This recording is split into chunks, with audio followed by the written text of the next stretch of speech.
بسم اللہ الرحمن الرحیم۔ السلام علیکم دوستو، آج ہم آپ کو جنگ بدر کا پورا واقعہ بتانے والے ہیں۔ امید ہے کہ آپ کو جنگ بدر کا یہ پورا واقعہ ضرور پسند آئے گا۔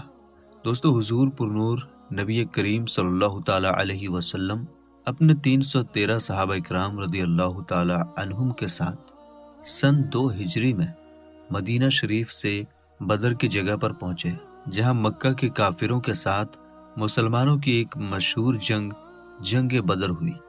جب آپ لوگ بدر کی جگہ پر پہنچے تو رات ہو چکی تھی۔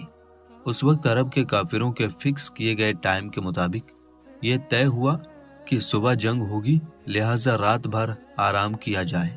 پھر ایک طرف مسلمانوں کی فوج نے پڑاؤ ڈالا، جبکہ دوسری طرف کفار اپنی فوج کے ساتھ ٹھہرے۔ حالانکہ اگر یہ معلوم ہو جائے کہ صبح جنگ ہونے والی ہے تو خوف کے مارے نیند کہاں آئے گی۔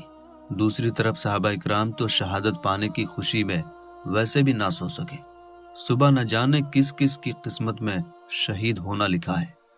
ادھر اللہ تعالیٰ کی قدرت کاملہ سے کفار رات بھر ڈر کے مارے سو نہ سکے۔ صبح ہوئی، حضور نبی کریم صلی اللہ تعالی علیہ وسلم نے نماز فجر کی امامت فرمائی اور سارے صحابہ اکرام رضی اللہ تعالی عنہم نے جماعت سے نماز ادا کی۔ نماز کے بعد نبی کریم صلی اللہ تعالی علیہ وسلم نے سب سے کہا، اگر ایسا ہو جائے کہ اللہ رب العزت کی جانب سے 1000 فرشتے تمہیں جنگ میں ساتھ دیں تو کیسا رہے گا؟ یہ سن کر صحابہ کرام خوشی کے مارے جھوم اٹھے۔ رسول اللہ صلی اللہ تعالی علیہ وسلم نے پھر سے فرمایا، اگر 3000 فرشتے آ جائیں تو کیسا رہے گا؟ ایک بار پھر صحابہ خوشی سے جھوم اٹھے۔ پھر آخر میں رسول پاک صلی اللہ تعالی علیہ وسلم نے فرمایا کہ اگر 5000 فرشتے آ جائیں تو کیسا رہے گا؟ اتنا سننا تھا کہ صحابہ کرام بہت خوش ہوئے اور کہنے لگے کہ اگر ایسا ہو گیا تو ہم کفار سے یہ جنگ بڑی آسانی سے جیت جائیں گے۔ قربان جائیے سرکار دو عالم حضرت محمد مصطفیٰ صلی اللہ تعالی علیہ وسلم پر کہ اس وقت اللہ رب العزت نے فرشتے بھیجنے کا ارادہ نہیں فرمایا تھا، لیکن جب حضور نبی کریم صلی اللہ تعالی علیہ وسلم نے فرما دیا تو اللہ تعالیٰ نے اپنے حبیب کے لیے فرشتوں کی فوج بھیج دی۔ میرے دوستو، فرشتوں کی تعداد کو لے کر الگ الگ فتویٰ بھی جاری کیے گئے ہیں اور کئی الگ الگ تعداد کا ذکر بھی کیا جاتا رہا ہے۔ ایسے میں ہمیں جتنا معلوم تھا ہم نے آپ کو بتا دیا۔ اگر آپ کو اس میں کوئی غلطی نظر آتی ہے تو کمنٹ باکس میں ضرور لکھیں۔ دوستو، ادھر جب جنگ شروع ہوئی تو اللہ تعالیٰ نے فرشتوں کو حکم دیا کہ جاؤ اور بدر کے جنگ میں صحابہ اکرام کا ساتھ دو، اور ایسے جانا کہ تمہارے ہاتھوں میں تیر اور تلوار ہو، جنگی لباس میں جانا۔ اللہ تعالیٰ کا حکم پاتے ہی فرشتوں کی جماعت حضرت جبرائیل علیہ السلام کی قیادت میں میدان بدر میں آ گئے اور اس جنگ میں صحابہ اکرام کا ساتھ دیا۔ یہ جنگ مسلمانوں نے فرشتوں کی غیبی مدد سے آسانی سے جیت لی۔ اس جنگ میں کافروں کے 70 لوگ مارے گئے، جس سے ان کی فوج کی کمر ٹوٹ گئی اور 70 کافروں کو قیدی بنا لیا گیا۔ پھر جب قیدیوں کو سامنے لایا گیا تو نبی کریم صلی اللہ تعالی علیہ وسلم نے صحابہ اکرام سے پوچھا کہ ان کے ساتھ کیا کیا جائے۔ سب لوگوں نے اپنی اپنی رائے دی۔ کچھ نے کہا کہ ان کو قتل کر دیا جائے، جبکہ کچھ صحابہ نے کہا کہ ان کو غلام بنا لیا جائے، مگر قربان جاؤ رسول پاک صلی اللہ تعالی علیہ وسلم پر۔ آپ صلی اللہ تعالی علیہ وسلم نے یہ فیصلہ سنایا کہ ان قیدیوں سے فائدہ حاصل کر کے انہیں آزاد کر دیا جائے۔ سبحان اللہ، کیا بات فرمائی ہے آپ صلی اللہ تعالی علیہ وسلم نے۔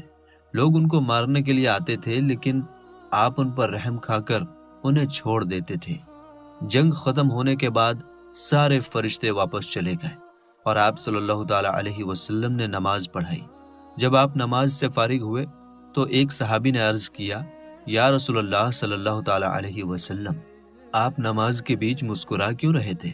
تو سرکار دو عالم صلی اللہ تعالی علیہ وسلم نے مسکرا کر جواب دیا، جب جنگ کے بعد جبریل امی علیہ السلام تمام فرشتوں کو لے کر چلے گئے تو اللہ تعالیٰ کے حکم سے آسمان پر فرشتوں نے انہیں اندر آنے سے روک دیا اور فرمایا کہ تم جس مقصد کے لیے گئے تھے اس کے بنا کیسے واپس آ گئے؟ یہ سن کر جبریل علیہ السلام نے فرمایا، ہم تو جنگ میں صحابہ کی مدد کرنے کے لیے گئے تھے، پھر ان فرشتوں نے جواب دیا کہ نہیں، تم کو محمد رسول اللہ صلی اللہ تعالی علیہ وسلم کی خاطر بھیجا گیا تھا، لہٰذا جاؤ اور جب تک ان سے اجازت نہ لے لو تب تک واپس نہ آنا۔ اسی وجہ سے جبریل علیہ السلام میرے پاس آئے تھے اور اس وقت ہم نماز ادا کر رہے تھے۔ میں نماز میں بول نہیں سکتا تھا، اس لیے مسکرا کر میں نے انہیں اجازت دی کہ ہاں اب تم سب جا سکتے ہو۔ سبحان اللہ! جنگ بدر میں کل 14 صحابہ شہید ہوئے، جن میں سے 6 مجاہر اور 8 انصار تھے۔ مجاہرین کے نام یہ ہیں: حضرت عبیدہ بن البارس، حضرت عمیر بن ابی وقاص، حضرت عمیر بن عبد عمرو، حضرت عاقل بن ابی بکیر، حضرت مہجع، حضرت صفوان بن بیضہ۔ اور انصار صحابہ کے نام یہ ہیں: حضرت سعد بن خثیمہ، حضرت مبشر بن عبد المنذر، حضرت حریثہ بن سراقہ، حضرت معون بن عفرہ، حضرت عمیر بن حمام، حضرت رافع بن معلہ، حضرت عوف بن عفرہ، حضرت یزید بن حارث رضی اللہ تعالی علیہم اجمعین۔ ان شہدائے بدر میں سے 13 حضرات تو میدان بدر میں ہی دفن ہوئے، مگر حضرت عبیدہ بن حارث رضی اللہ تعالی عنہ نے چونکہ بدر سے واپسی پر منزل صفرا میں وفات پائی، اس لیے ان کی قبر مبارک منزل صفرا میں ہے۔ اللہ رب العزت قرآن میں ارشاد فرماتا ہے: جو خدا کی راہ میں مارے گئے انہیں مردہ نہ کہو بلکہ وہ زندہ ہیں، لیکن تمہیں خبر نہیں۔ پارہ 2 سورہ بقرہ آیت نمبر 154۔ اور جو اللہ کی راہ میں مارے گئے ہرگز انہیں مردہ نہ خیال کرنا، بلکہ وہ اپنے رب کے پاس زندہ ہیں، روزی پاتے ہیں۔ پارہ 4 سورہ آل عمران آیت 169۔ حضور پاک صلی اللہ تعالی علیہ وسلم ارشاد فرماتے ہیں کہ شہید کو قتل کی بس اتنی ہی تکلیف ہوتی ہے جتنی چینٹی کے کاٹنے سے ہوتی ہے، ورنہ موت کی تکلیف کے بارے میں روایت ہے کہ کسی کو اگر 1000 تلوار کے زخم دیے جائیں تو اس کی تکلیف موت کی تکلیف سے کہیں زیادہ ہلکی ہوگی، اور اللہ کے ہاں اسے 6 انعامات دیے جاتے ہیں۔ نمبر 1، اس کے خون کا پہلا قطرہ زمین پر گرنے سے پہلے اسے بخش دیا جاتا ہے اور اس کی روح کو فوراً جنت میں ٹھکانہ ملتا ہے۔ نمبر 2، قبر کے عذاب سے محفوظ ہو جاتا ہے۔ نمبر 3، اسے جہنم سے رہائی مل جاتی ہے۔ نمبر 4، اس کے سر پر عزت کا تاج رکھا جاتا ہے۔ نمبر 5، اس کے نکاح میں بڑی بڑی آنکھوں والی 72 حوریں دی جائیں گی۔ نمبر 6، اس کے خاندان کے 70 لوگوں کے حق میں اس کی شفاعت قبول کی جائے گی۔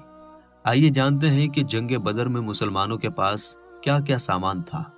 صرف 313 لوگ تھے، 70 اونٹ تھے، 3 گھوڑے تھے، 8 تلوار اور 6 زیرہ تھے۔ اور کافروں کی فوج کے پاس کیا کیا سامان تھا، اب آئیے دیکھتے ہیں۔ وہ 1000 لوگ تھے، 700 اونٹ تھے، 100 گھوڑے تھے، 950 تلوار اور 950 زیرہ تھی۔ کافروں کی فوج کے پاس کھانے پینے کی چیزوں کی کوئی کمی نہیں تھی۔ روزانہ 11 اونٹ ذبح کر کے کھاتے تھے۔ جب وہ کسی پانی کے کنارے پڑاؤ کرتے تو خیمے لگاتے تھے۔ ان کے ساتھ گانے والی طوائفیں بھی تھیں۔ اسلامی لشکر کے پاس کھانے پینے کا سامان نہیں تھا، کسی کے پاس 7 تو کسی کے پاس 2 کھجوریں تھیں۔ مسلمانوں کے پاس ایک بھی خیمہ نہیں تھا۔ صحابہ کرام نے کھجور کے پتوں کو اور ٹہنیوں سے ایک جھوپڑی تیار کر کے حضور اقدس نبی کریم صلی اللہ تعالی علیہ وسلم کو اس میں ٹھہرایا تھا۔ آج اس جگہ پر مسجد بنی ہوئی ہے۔ کفار کی فوج سے 70 آدمی قید کیے گئے اور 70 آدمی قتل ہوئے، جن میں ابو جہل بھی شامل تھا۔ اسلامی لشکر میں 14 صحابہ شہید ہوئے اور مسلمانوں کو جیت حاصل ہوئی۔ دوستو، ہم نے آپ کو جنگ بدر کا واقعہ آسان طریقے سے بتا دیا، لیکن جنگ بدر کا واقعہ صرف سننے یا خوش ہونے کے لیے نہیں ہے، بلکہ ہمیں اس سے سیکھنا چاہیے۔ دوستو، آپ غور کیجئے، آج ہمارے پاس سب کچھ ہے، اللہ کے فضل سے کسی چیز کی بھی کمی نہیں ہے، پھر بھی مسلمانوں کو ہر جگہ ستایا جا رہا ہے، مارا کاٹا جا رہا ہے، مسلمانوں کے گھروں کو جلایا جا رہا ہے۔ دوستو، کیا آپ نے سوچا ہے آخر ایسا کیوں ہو رہا ہے؟ آج کا مسلمان اپنے دین سے بھٹک رہا ہے، آج لوگوں نے نبی کریم صلی اللہ تعالیٰ علیہ وسلم کے حدیث مبارک اور قرآن پاک پر عمل کرنا چھوڑ دیا ہے۔ ایک وہ لوگ تھے جو جان دے کر بھی ایمان سے ہٹتے نہیں تھے، اور ایک ہم لوگ ہیں جو 2 روپے میں اپنا ایمان تک بیچ دیتے ہیں۔ میرے دوستو، ہمیں چاہیے کہ ہم لوگ 5 وقت کی نماز کی پابندی کریں، کیونکہ نماز ایک ایسی چیز ہے جو آدھے سے زیادہ گناہوں سے روک دیتی ہے۔ دوسری بات یہ ہے کہ ہم اپنے گھروں میں اسلامی تہذیب اور شریعت کو لاگو کریں۔ گھروں میں ٹی وی، سیریل یا فلمیں دیکھ کر برکت ختم نہ کریں، ایک دوسرے کے ساتھ محبت سے پیش آئیں۔ اپنے آل و اولاد کو موبائل فون جیسی چیزوں سے دور رکھیں اور انہیں اچھی تعلیم دیں۔ ابھی حالات ایسے ہیں کہ ہمارے ہندوستان میں ایک خاص مذہب کے لوگ مسلمانوں کو کمزور کرنے کے لیے ہماری بیٹیوں، ہماری بہنوں کو سوشل میڈیا کے ذریعے پھنسانا چاہتے ہیں، تاکہ وہ مسلمانوں کو مجبور کر سکیں اور ان کے گھروں میں نفرت پھیلا سکیں۔ اس لیے اس پر بھی احتیاط ضرور رکھنا چاہیے۔ میرے دوستو، ہم امید کرتے ہیں کہ آپ کو آج کی ہماری ویڈیو پسند آئی ہوگی۔ اگر یہ ویڈیو آپ کو پسند آئی ہو تو ہر بار کی طرح اس ویڈیو کو زیادہ سے زیادہ شیئر کیجیے گا، اور اگر ابھی تک آپ نے ہمارا چینل سبسکرائب نہیں کیا تو ابھی کر لیجیے، اور ہمیں اجازت دیجیے۔ ہم آپ سے پھر کسی نئی ویڈیو کے ساتھ ملیں گے انشاءاللہ تعالی۔ السلام علیکم، اللہ حافظ۔